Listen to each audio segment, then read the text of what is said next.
তোর এত কষ্ট আর সহ্য হয় না। ছোটবেলাতেই তোর মা মারা গেল, সেই থেকে এইটুকু বয়সে তুই সংসারে সব ঘানি টানছিস।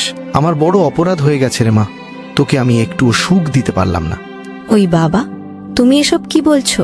মা মারা যাওয়ার পর থেকে তুমিই তো আমাকে মায়ের আদরে বড় করেছো। মানেই তো কি হয়েছে, মা ওপর থেকে আমাদের দেখছে। আমি একটুও কষ্ট পাচ্ছি না বাবা। আচ্ছা মা, আমি তবে এখন কাজে বেরোলাম। তুই একা বাড়িতে থাকবি, নিজের একটু খেয়াল রাখিস। তোর এইটুকু শরীরের ওপর দিয়ে অনেক ধকল গেছে, আর বেশি কষ্ট করিস না। আমি তাড়াতাড়ি কাজ সেরে ঘরে ফেরার চেষ্টা করব।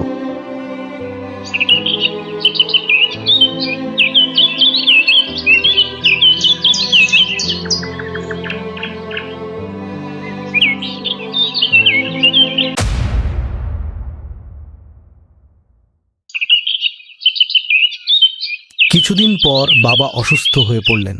কয়েকদিন কাজ করতে যেতে